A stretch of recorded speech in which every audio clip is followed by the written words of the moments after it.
Director of Academic Affairs and International Programs at Bahcesehir University here in Istanbul, and joins me live in the studio for some analysis. Thanks for coming in. He's been impeached. Most everyone agrees that he will not be removed from office via a Senate trial that comes next, and that his chances of re-election are actually still pretty strong. So what does this all actually serve for? This is all about political theater and the upcoming election cycle.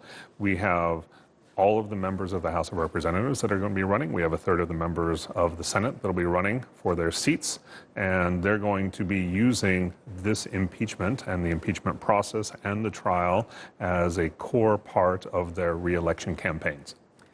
What worries me, though, is yes, it is a political show. I agree with you there, but there is what is supposed to be a respected legal process behind this.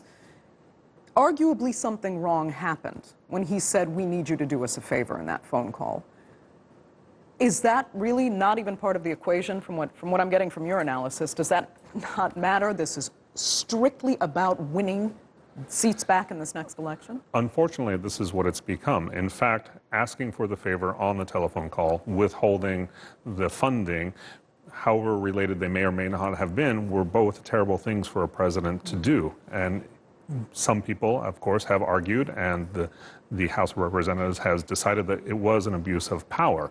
But the Constitution is very vague on this, and the laws are very vague on what this defines. So inherently, there is a political process that follows on this.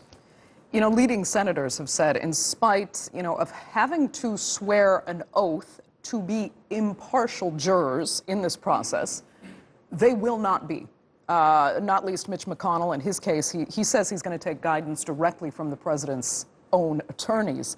So first of all, I mean, do they actually plan to take that oath and break it? Or will they avoid it altogether?